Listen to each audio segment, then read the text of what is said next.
పొద్దునే నువ్వు లేచి చేయాల్సిన పని ఏమిటంటే 25 ఏళ్ల వయసులో మహాభారతాన్ని నువ్వు చక్కగా చదువుకో. మహాభారతం నీకు తెలిసిందంటే నీవు ప్రపంచంలో ఎక్కడైనా ఏ కార్యక్రమం అయినా చేయవచ్చు. టంగుటూరి ప్రకాశం పంతులు గారు మన యొక్క తెలుగు రాష్ట్రాలకు 1945 ప్రాంతంలో ఆయన ముఖ్యమంత్రిగా ఉన్నాడు. మద్రాసు రాష్ట్రం విడిపోయిన తర్వాత ఆయన తర్వాత నీలం సంజీవ్ రెడ్డి ముఖ్యమంత్రి అయ్యాడు. ఎన్జి రంగా అని ఒక ఆయన పెద్ద లీడర్ ఆ కాలంలో ఇందిరాగాంధీకే వ్యతిరేకంగా పనిచేశాడు. ఆయన జీవితం మొత్తం 90 ఏళ్ల వయసు వరకు ఎప్పుడు ఎంపీగా ఓడిపోలే. ఆయన అంత గట్టివాడు. మన ఎన్జి రంగా విశ్వవిద్యాలయం ఆయన పేరు మీద పెట్టింది. రైతుల కోసం చాలా గొప్ప ప్రయత్నం చేశాడు ఆయన.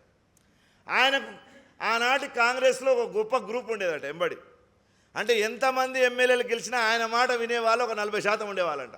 ఎవడైనా ఎడనైనా గెలవాలి.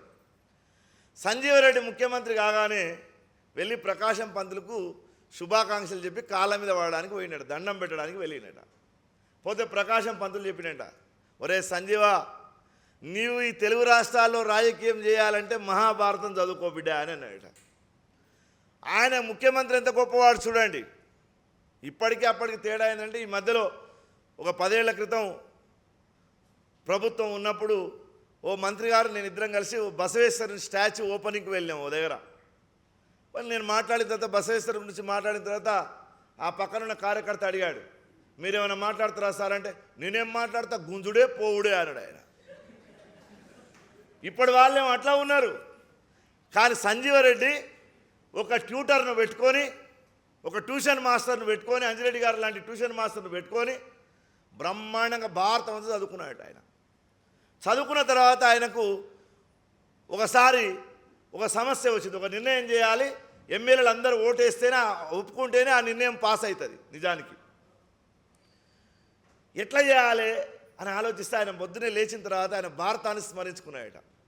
భారతంలో 9 రోజుల యుద్ధంలో భీష్మ పితామహుడు ఒకవైపు సేనాధిపతిగా ఉన్నాడు, కౌరవుల వైపు చండ ప్రచండ బాణుల్లాగా విజృంభిస్తూ పాండవ సైన్యాన్ని మొత్తం కకావికలం చేస్తున్నాడు. భీష్ముడు మామూలుడు కాడు, 6 తరాల చావులు చూసినటువంటి వాడు, అంత గట్టివాడు ఆయన. ఆయన ముందు యుద్ధం చేయడం అనేది అంత సులభమైన విషయం కాదు. ధూమకేతువులాగా విజృంభిస్తున్నాడు ఆయన. ఈ పాండవులు అన్నారంటే ఏం చేద్దాము, ఈ ముసలాయన ఏం పిచ్చో ఆ పార్టీలో పోయి చేరిండు, మన ఈపులు వలగొడుతున్నాడు, మనకు అర్థమైతలేదు, ఎట్లా చేయాలని కృష్ణుని పోయి అడిగిరట. కృష్ణుడు ఏమీ లేదు, అసలు ఆ ముసలాయన ఎడ చచ్చిపోతాడో అది ఆలోచించండి అన్నాడు. మరి ఎవరిని అడగాలి, ఆయన ఎలా చనిపోతాడు అంటే ఆయన్ని అడగండి అన్నాడు. ఎంత విచిత్రం చూడండి. సాయంత్రం శిబిరంలో కూర్చోగానే ఆయన దగ్గరికి వెళ్ళి, తాతగారు మీరు ఎలా చచ్చిపోతారో చెప్పండి అని ధర్మరాజు అడిగాడు ఆయన. అంటే ఎట్లా అడిగాడంటే వెళ్ళి పాద నమస్కారం చేసి అడిగాడు. చెప్పాడు ఆయన, నేను ఎట్లా చచ్చిపోతున్నావు, ఎట్లా ఏం చేయాలో చెప్పాడు ఆయన ధర్మరాజుకు. ఆయన చెప్పడం వల్లనే చచ్చిపోయాడు ఆయన. నిజంగా చెప్పాలంటే అంపశయ మీదకి పోయాడు ఆయన. ఈయనకు భారతంలో ఈ సీన్ గుర్తొచ్చిందట సంజీవ్ రెడ్డి గారికి. వెంటనే పొద్దునే చీకట్లనే కారు తీసుకొని బయలుదేరి ఎన్జి రంగా ఇంటికి వెళ్ళి 2 కాళ్ళ మీద పడి దండం పెట్టాడు ఆయన. ఏం సంజీవా, ముఖ్యమంత్రి ఇంటికి వస్తే ఎంత ప్రాణం అనిపిస్తుందండి, ఎంత కఠినాత్ముడైనా కానీ. ఏం సంజీవా ఇట్లా వచ్చావు, ఏమైంది అన్నాడట. ఏమీ లేదు, మీ మద్దతు మీ ఆశీర్వచనం లేకపోతే ఈరోజు నాకు చాలా అదెంత పనిపో, నేను మాట్లాడుతాను వెళ్ళిపో అని పంపించాడట.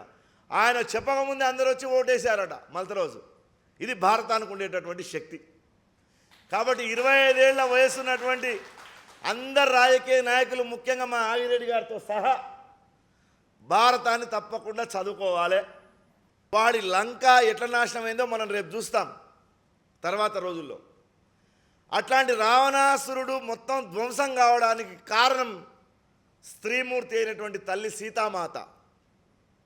ఆ సీతామాత యొక్క జీవితాన్ని వాడు ఎట్లా వంచన చేయడానికి ప్రయత్నం చేశాడు, ఆమె పైన ఎట్లా అత్యాచారం చేయడానికి ప్రయత్నం చేశాడు. అత్యాచారం చేసిన వాడి యొక్క జీవితం ఏమవుతుందో తెలవాలంటే 25 ఏళ్ళ నుంచి 50 ఏళ్ళ వయస్సులో నువ్వు తప్పకుండా శ్రీమద్ రామాయణం చదువుకోవాలి. 60 ఏళ్ల తర్వాత పెద్ద మనుషులు ఉన్నారు మా వాళ్ళందరూ. సాయం చోర ప్రసంగేన, సాయంత్రం అయిందంటే చాలు దొంగతనాలు. అంటే ముసలి వయస్సు 60 ఏళ్ళు దాటిన తర్వాత భక్తి జ్ఞాన వైరాగ్య తత్వ ముక్తిని తెలిపేటటువంటి భాగవతము.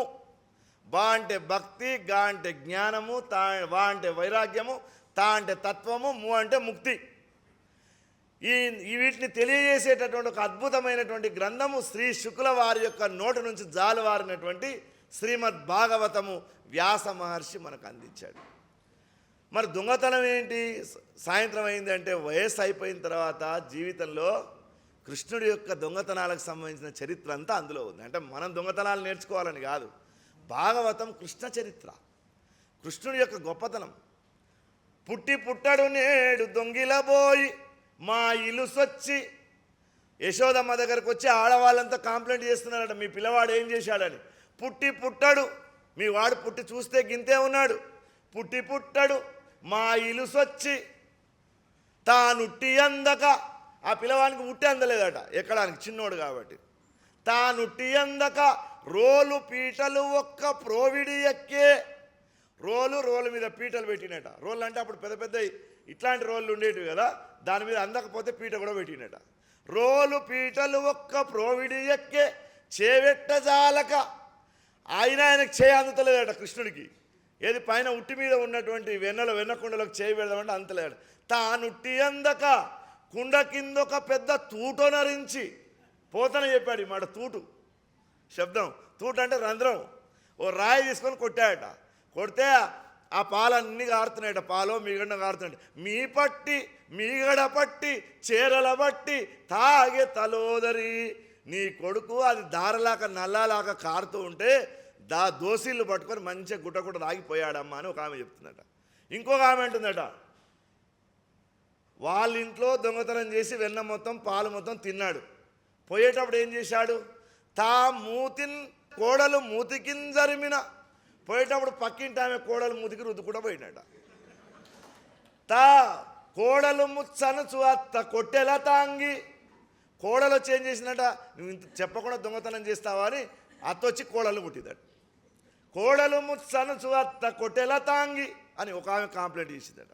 ఇంకొక ఆమె అన్నదట, వారింట పాలు తాగి, వాళ్ళింట్లో పాలు తాగిండు, ఈ కుండలని తీసుకొని పోయాడు. వీరింట నీడ తీసుకొచ్చి ఎవరింట్లో వేసిండు, ఈమె ఇంట్లో వేసాడు. వారికి వీరికి దొడ్డ వాదయ్య సతీ, వాళ్ళకు వీళ్ళకు జుట్లు పట్టుకునే పంచాయతీ అయింది అన్నదట. ఓయమ్మ నీ కుమారుడు మా ఇండ్లను పాలు పెరుగు మన నీడమ్మ, పోయేదం ఎక్కడికైనను మాయన్నుల సురబులాన మంజుల వాణి, మేము ఎక్కడికైనా వెళ్ళిపోతాం తల్లి, ఈ ఊర్లో ఉండదలుచుకోలే అంటున్నాడు ఆడవాళ్ళని. ఈ తల్లి ఎంత విచిత్రం ఎంతంటే మన తల్లు లాంటి వాళ్ళే, ఇంటి పక్కలోని మూతి వాళ్ళ కొట్టి వచ్చి చెప్పినా కానీ మా పిల్లవాడు అలాంటి వాడు కాడు, నా బిడ్డ అలాంటిది కాదని అంటాం చూడండి. అట్లనే అంటుందట ఆమె. అన్యమెరుగడు పుణ్యమెరుగడు పొరుగింట్లో తోవలెరుగడు, మా పిల్లగాడికి అన్యం తెలియదు పుణ్యం తెలియదు, పక్కింటి తోవనే తెలియదట. నిన్న మొన్ననే పుట్టాడు, ఇలాంటి వాడి మీద రవ్వ సేయందగునే, ఇట్లాంటి పిల్లవాడి మీద నిందలేయడం తప్పు కాదా అమ్మా అని అంటున్నాడు తల్లి. అట్లాంటి కృష్ణుని యొక్క లీలలు పుట్టుక నుంచి ఆయన మొత్తం జీవిత చరమాంకం వరకు ఉండేటటువంటి భాగవతాన్ని చరమాంకంలో చదువుకోవాలి. 60 ఏళ్ళు దాటినటువంటి వాళ్ళు భాగవత స్వాధ్యాయం చేయాలి. ఇది మన దేశంలో మనకున్నటువంటి ఒక రూల్. ఈ వీడియో మీకు నచ్చినట్లయితే లైక్ చేయండి, షేర్ చేయండి, కామెంట్ రూపంలో మీ అభిప్రాయాలు తెలియజేయండి. ఇలాంటి మరిన్ని వీడియోల కోసం శ్రీస్తుతి టీవీని సబ్స్క్రైబ్ చేయండి, పక్కనున్న గంటను కొట్టండి.